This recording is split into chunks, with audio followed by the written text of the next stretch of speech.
você que nos acompanha nas sextas-feiras. Graça e paz do Senhor esteja sobre a sua vida, as nossas devocionais Não Temas.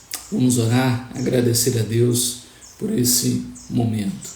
Senhor, muito obrigado, Pai, pela Tua palavra, que nos consola, que nos renova, que nos traz esperança. Te agradecemos por essa manhã, te agradecemos por esse tempo, ó Deus, tão precioso para a nossa vida e para a nossa fé. Abençoa, Senhor, as nossas vidas com a Tua palavra, em nome de Cristo Jesus. Amém. Nosso texto de hoje se encontra ainda em Isaías. Isaías tem muito a falar sobre não temas, e muitos versos que trazem este consolo do Senhor para as nossas vidas. E a mensagem de hoje está aqui no capítulo 54, no verso de número 4. Isaías 54, 4, onde diz assim: Não temas, porque não será envergonhada, não te envergonhes, porque não sofrerás humilhação, pois te esquecerás da vergonha da tua mocidade, e não mais te lembrarás do opróbrio da tua viuvez. Nós vemos aqui Isaías trazendo esta expressão para que o povo não precisasse temer, e falando de vergonha, falando de humilhação, falando de viuvez, do opróbrio. Mas por que Isaías está dizendo isso tudo? Interessante que Isaías 54 ele é a sequência do 53. E o 53, estou dizendo isso porque o 53 muitos conhecem, como o capítulo do Redentor, o capítulo do servo sofredor. Ali nós vemos uma expressão de Cristo relatada aqui no capítulo 53. E é interessante esta lembrança do capítulo 53 com o 54, exatamente porque Calvino faz essa lembrança e essa relação entre os dois capítulos, aonde ele vê Cristo, o cabeça da igreja, no capítulo 53, e a igreja, o corpo de Cristo, no capítulo 54. O povo de Deus, então, a igreja de Deus, como ele sempre diz nos seus comentários do Antigo Testamento, chamando não o povo de Deus do Velho Testamento, mas chamando de igreja. Em vários comentários ele faz isso, aonde nós vemos então o povo de Deus aqui neste verso. E para nós entendermos isso, o contexto todo está nos versículos de 1 a 10, aonde este não temas vai ser mais explicado por que o povo não deveria temer e por que o povo então deveria confiar no Senhor com esta palavra. Então, dos versículos de 1 a 10, para a gente entender, diz assim: Canta alegremente, ó estéril, que não deste à luz, exulta com alegre canto e exclama, tu que não tivestes dores de parto, porque mais são os filhos da mulher solitária do que os filhos da casada, diz o Senhor. Alarga o espaço da tua tenda, estenda-se o todo da tua habitação, e não impeças, alonga as tuas cordas e firma bem as tuas estacas, porque transbordarás para a direita e para a esquerda, a tua posteridade possuirá as nações, e fará que se povoem as cidades assoladas. Não temas, porque não serás envergonhada, não te envergonhes, porque não sofrerás humilhação, pois te esquecerás da vergonha da tua mocidade, e não mais te lembrarás da opróbrio da tua viuvez, porque o teu Criador é o teu marido, o Senhor dos Exércitos é o seu nome, o Santo de Israel é o teu Redentor. ele é chamado o Deus de toda a terra. Porque o Senhor te chamou como a mulher desamparada e de espírito abatido, como a mulher da mocidade que fora repudiada, diz o teu Deus. Por breve momento te deixei, mas com grandes misericórdias torno a acolher-te. Num ímpeto de indignação escondi de ti a minha face por um momento, mas com misericórdia eterna eu compadeço de ti, diz o Senhor, o teu Redentor. Porque isto é para mim como as águas de Noé, pois jurei que as águas de Noé não mais inundariam a terra, e assim jurei que não mais me iraria contra ti, nem te repreenderia, porque os montes se retirarão e os outeiros serão removidos, mas a minha misericórdia não se apartará de ti, e a aliança da minha paz não será removida, diz o Senhor, que se compadece de ti. Nós vemos aqui mais essa palavra de consolo ao povo que ainda não havia acontecido, mas que Isaías está dizendo que eles vão para o cativeiro e que vão retornar do cativeiro. Só que essa palavra de Isaías é de um futuro muito mais longínquo, não só do retorno do cativeiro, mas de algo muito próspero e que o povo deveria confiar que Deus estaria fazendo isso. Então ele traz aí no versículo 1 este momento: olha, cante alegremente e exulta com alegre canto e exclama. Canta, porque antes você não tinha filhos e você era estéril, né? Tu que não tivesses dores de parto, você era estéril antes, né? Era um momento de esterilidade, ou seja, ele está comparando o cativeiro com a esterilidade de uma mulher. Ele está fazendo também aqui a comparação de uma mulher solitária, né? Porque mais são os filhos da mulher solitária do que os filhos da casada, diz o Senhor. Deus havia casado com o seu povo, e essa expressão do casamento é usada por Isaías no capítulo 50, e depois lá no capítulo 62, 4, ele vai voltar a usar esta figura do casamento. Deus como o marido e o povo como esposa. E isso também está ali no versículo de número 5, porque o teu Criador é o teu marido. Então, no versículo 1, quando ele fala aí o filho da casada, né, o povo de Deus se casou com Deus, mas o povo foi infiel, e por isso eles estavam no cativeiro, por causa dos seus próprios pecados. No versículo 2 e 3, ele traz aí agora não só o canto, olha, cante, porque esse tempo vai passar, mas também se prepare, porque o seu povo vai aumentar. E ele diz aí: alarga o espaço da tua tenda, estenda-se o todo da tua habitação e não impeça, alonga as tuas cordas e firma bem as tuas estacas, porque transbordarás para a direita e para a esquerda, a tua posteridade possuirá as nações e fará que se povoem as cidades assoladas. Jerusalém vai voltar a ser cidade, a cidade assolada vai voltar a ser cidade. Mas veja, ele está trazendo aqui esta figura do alongar as tendas, como o tabernáculo era esticado ali, e também Calvino aqui lembra da festa dos tabernáculos, onde o povo então morava em tendas durante aquele período das festas, né? E ali então colocava as suas tendas, armavam as suas barracas, né? E esticava as cordas e colocava as estacas.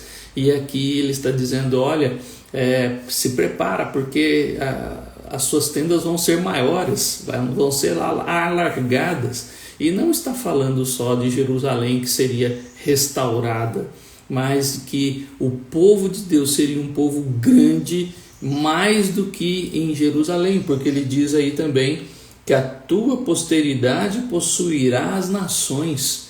Era já uma profecia, uma promessa de que era uma profecia e uma promessa de que o povo seria grande, e através do evangelho o povo então se espalharia entre as nações. Então vem o versículo 4, que é o nosso versículo de hoje: não temas. Não temas o quê? Não temas porque não serás envergonhada. A vergonha, o pecado trouxe essa vergonha, e como Isaías já expressou em vários momentos do seu livro até aqui, de que o pecado traria tragédias, e como Paulo também nos ensina, o salário do pecado é a morte. E agora ele está dizendo: olha, fique tranquilo, que o pecado será, todo o pecado que você fez no passado será apagado. Deus vai perdoar, é a misericórdia do Senhor que fará isso. E aí, nos versículos de 4 a 10, nós temos aí 3 expressões de Deus para que o povo não temesse, para que o povo então não tivesse mais medo.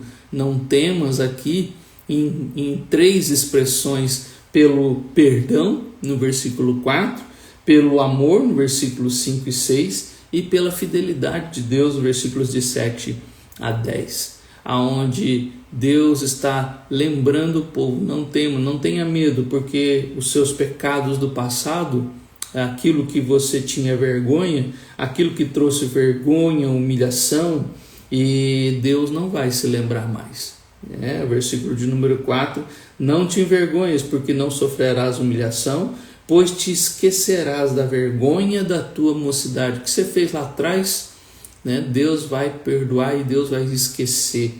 E não mais te lembrarás do opróbrio da tua viuvez. Se nos versículos de 1 a 3 nós temos aqui a expressão de uma mulher estéril, nós temos agora a expressão de uma mulher viúva, E aqui essas figuras é para mostrar ao povo como o pecado trouxe esta desgraça no meio do povo. Primeiro, uma mulher estéril que não tem filhos. Depois, uma mulher viúva, como se tivesse perdido o marido. E o pecado fez isto com o povo, levou eles ao cativeiro, e ali era como se o povo estivesse sem um marido ou um Deus que estivesse cuidando deles. E assim eles estavam sofrendo, mas agora Deus está dizendo por meio de Isaías: não temas, isso vai passar. Esse tempo vai passar, e não só Deus vai se esquecer, mas ele diz aí: pois te esquecerás da vergonha da tua mocidade. Você também vai esquecer. Então, como Paulo também nos ensina em 2 Coríntios capítulo 5, versículo de número 17, assim, se alguém está em Cristo, é nova criatura. As coisas antigas já passaram, e eis que se fizeram novas. Aqueles que estão em Cristo têm uma nova vida. Não que a gente esquece dos pecados passados e a gente não se lembra mais, como uma amnésia, mas é que aqueles pecados não nos dominam mais. Nós não somos mais conhecidos pelo que fizemos no passado, mas somos conhecidos pela a fé do presente. E assim nós vivemos esta fé e não somos mais definidos por aquilo que vivemos no passado. É esse perdão de Deus. Não tenha medo, porque eu perdoo. É isso que Deus, em resumo, está trazendo aqui para o povo. Mas também o amor, Não tenha medo, não só porque eu perdoo, mas porque eu também amo. Olha o versículo 5 e 6. Porque o teu Criador, quando ele coloca porquê, ele está colocando os motivos ou explicando por que o povo não precisava temer. E aqui ele diz: porque o teu Criador é teu marido. O Senhor dos Exércitos é o seu nome. O Santo de Israel é o teu Redentor. Ele é chamado o Deus de toda a terra. Olha quantos nomes são trazidos, quantos títulos de Deus são trazidos aqui.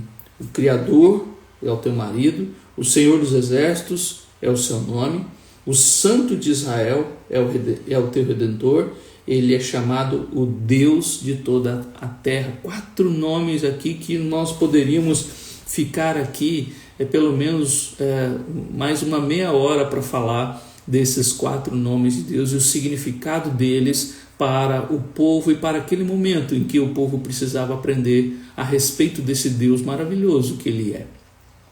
Ele diz também no versículo 6, porque o Senhor te chamou como a mulher desamparada e de espírito abatido, como a mulher da mocidade que fora repudiada, diz o Senhor.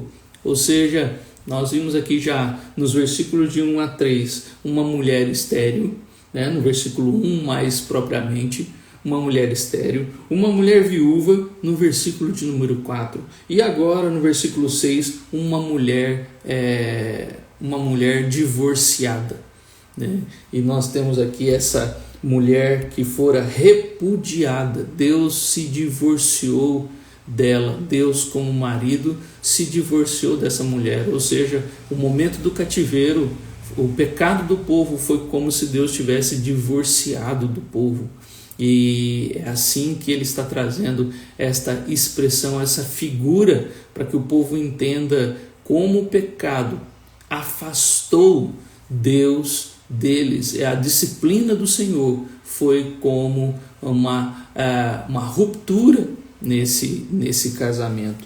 E assim ele então está mostrando que não tenha medo, o meu amor não vai deixar que isso fique assim. Eu vou trazer você de volta. E aí nós vemos isso no versículo 7 em diante. Por que o povo não precisava temer? Porque o pecado do passado, as vergonhas do passado seriam esquecidas.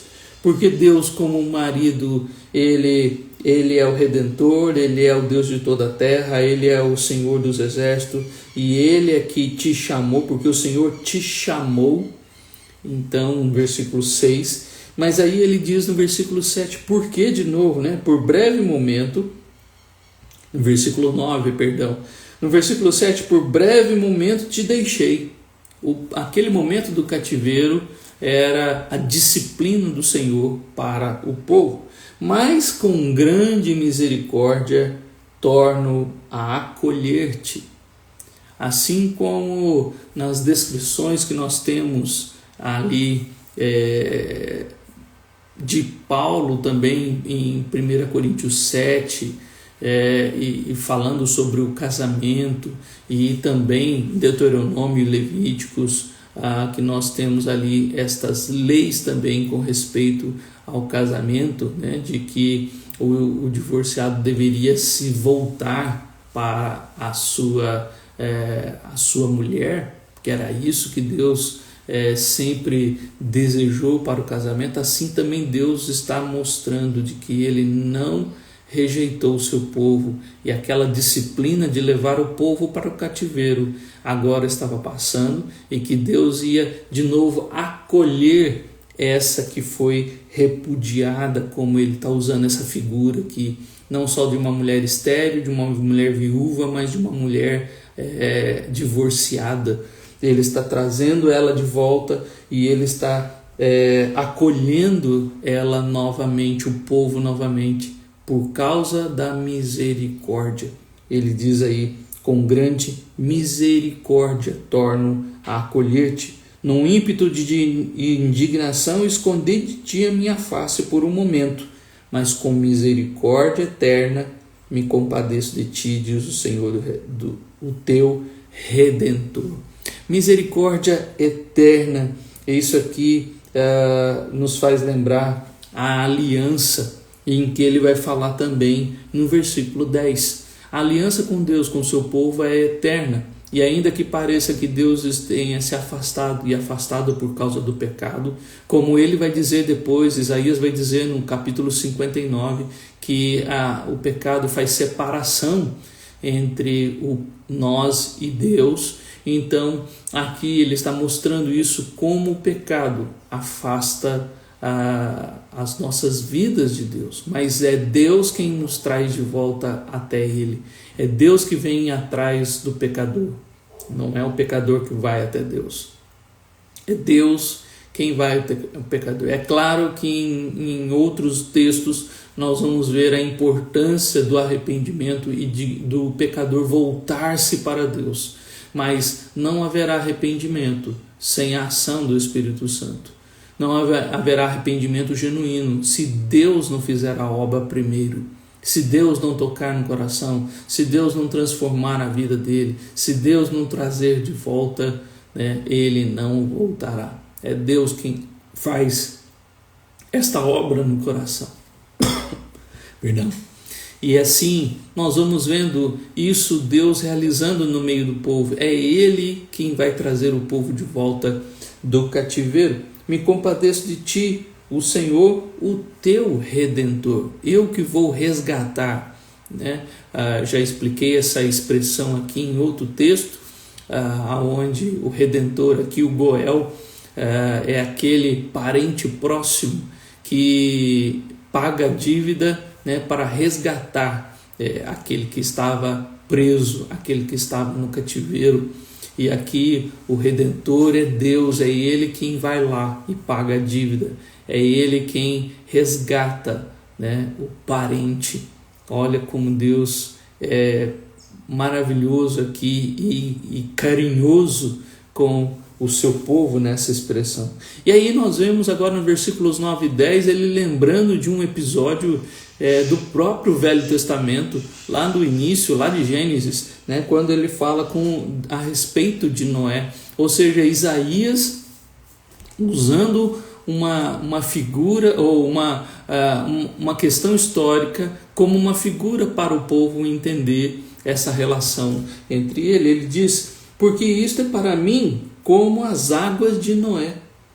Pois jurei que as águas de Noé não mais inundariam a terra, e assim jurei que não mais me iraria contra ti, nem me repreenderia. Aquele período de que Noé ficou ali dentro da arca, e que depois, quando ele saiu da arca, Deus falou para ele: eu não vou mais trazer água. Então ali o povo também teria essa promessa de Deus, de que eu não vou mais levar vocês ao cativeiro, porque os montes se retirarão e os outeiros serão removidos, mas a minha misericórdia não se apartará de ti. A aliança da minha paz não será removida, diz o Senhor, que se compadece de ti. E esta expressão, então, não temas, é para que o povo não tivesse medo por causa do seu perdão, Deus perdoa, por causa do seu amor, porque Deus ama como o marido ama a esposa, e por causa da sua fidelidade à aliança. Veja, não é nada com relação ao povo, o povo foi o melhor povo da terra, o povo foi obediente, o povo fez o que eu pedi, o povo guardou a minha aliança, o povo cumpriu tudo que eu disse para fazer. Nada disso, pelo contrário, o povo foi rebelde, o povo foi idólatra, o povo foi adúltero, o povo foi tudo de ruim que Deus não queria. E Deus está falando: eu perdoo, e por causa do meu amor, e por causa da fidelidade à aliança que eu disse que ia fazer, eu estou trazendo vocês de volta. Então não precisam temer, eu vou fazer tudo isso. Que Deus maravilhoso é esse, que Deus glorioso e que Deus amoroso nós temos, porque não está em nós algo que nós podemos fazer, que Deus vai olhar para nós e dizer, que maravilha, que filho obediente, que igreja eu tenho. mas é Deus quem faz a obra. Exatamente como nós vemos essa expressão de casamento aqui em Isaías 54, né? Em Isaías 53 a gente vê falar de Cristo, em Isaías 54 nós vemos falar da igreja, né? E do povo, do corpo de Cristo, o quanto ele seria purificado, transformado, restaurado e ampliado, né? Para estar junto com o seu cabeça, com o seu noivo. Quando nós vemos então Efésios capítulo 5, a partir do verso 24 ali falando, né, 23 falando sobre o casamento da esposa e do marido, nós vemos Paulo também trazer ali algo interessante, dizendo que é ele quem vai fazer esta obra. Ele diz ali no versículo de número 25, marido, amai a vossa mulher, como também Cristo amou a igreja e a si mesmo se entregou por ela. No capítulo 53 de Isaías nós vemos isso, né? Para que santificasse, tendo-a purificado por meio da lavagem de água pela palavra, para a apresentar a si mesmo igreja gloriosa, sem mácula, nem ruga, nem coisa semelhante, porém santa e sem defeito. E assim Cristo então faz com a sua igreja aqui no capítulo 54. É Ele quem traz alegria ao povo, no versículo 1 do capítulo 54. É Ele quem vai preparar para que o povo seja maior do que era nos versículos 2 e 3. É Ele quem vai tirar todo o medo do povo. E este medo Ele tira porque Ele vai perdoar os pecados do passado. Ele vai trazer o povo novamente a sua união com Ele, e tirando do cativeiro, e Ele vai cumprir isso por causa da aliança, da fidelidade à aliança. Que Deus abençoe a sua vida. Não tenha medo do que os seus pecados podem fazer na sua vida. Talvez muitos fiquem pensando que por causa do pecado do passado você pensa que não tenha mais jeito para a sua vida. Deus está dizendo aqui que não, é Ele quem perdoa, e Ele perdoa por causa do seu amor, da sua misericórdia e por causa da sua fidelidade à aliança. Então não está em você isso, né? O que deve você fazer é: Senhor, eu tenho consciência dos meus pecados e eu peço que o Senhor me perdoe pelos pecados do passado, pela vergonha que eu causei, pela vergonha que eu sinto, pela culpa que eu sinto. Me perdoe, purifica a minha vida. E Ele vai fazer esta obra. Ele quem traz esta transformação em nossas vidas. E como uma mulher estéril, como uma mulher viúva, como uma mulher divorciada, Deus muda esse cenário. Ela passa a ter muitos filhos, porque Ele diz aí de alargar a tenda, porque as nações possuirão. E o reino de Deus é um reino que se expande na face da terra. Ela não é mais viúva, porque Deus restaura todas as coisas. E assim como nós vemos ali Noemi e Ruth, no livro de Ruth, né? Noemi teve alegria de novo no capítulo 4. No capítulo 1 ela está amargurada por estar viúva. No capítulo 4 ela está lá alegre com o filho no colo. E assim Deus transforma a nossa vida. E como uma mulher divorciada, Deus volta, né, ao seu povo e não deixa ela repudiada, mas Ele traz de volta, Ele acolhe de novo, como a gente vê no profeta Oséias, que Ele vai trazer essa expressão de novo. E estas três figuras do povo, como estas mulheres, né, com essa relação com as mulheres, é algo que nós vamos aprendendo, nós também na nossa relação com o nosso Deus, aonde Ele restaura todas as coisas. Que Deus te abençoe. Os seus pecados não te definem quando você se entrega ao Senhor, mas é o Senhor quem muda a sua história e que faz nova todas as coisas. Amém? Que Deus te abençoe. Vamos orar? Senhor amado, obrigado, Pai, por esta manhã.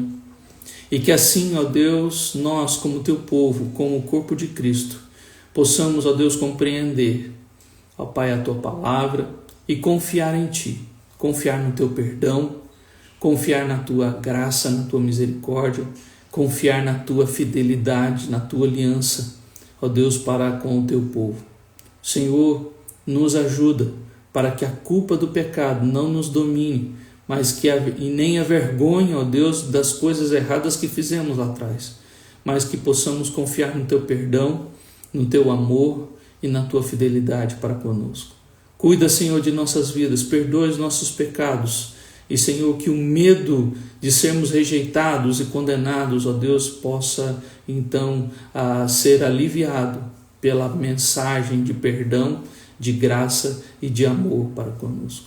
Abençoe, Senhor, aqueles que estão ainda vivendo culpa de coisas erradas do passado. Senhor, em nome de Jesus, que o arrependimento e a alegria retornem, ó Pai. Canta alegremente, filha de Sião.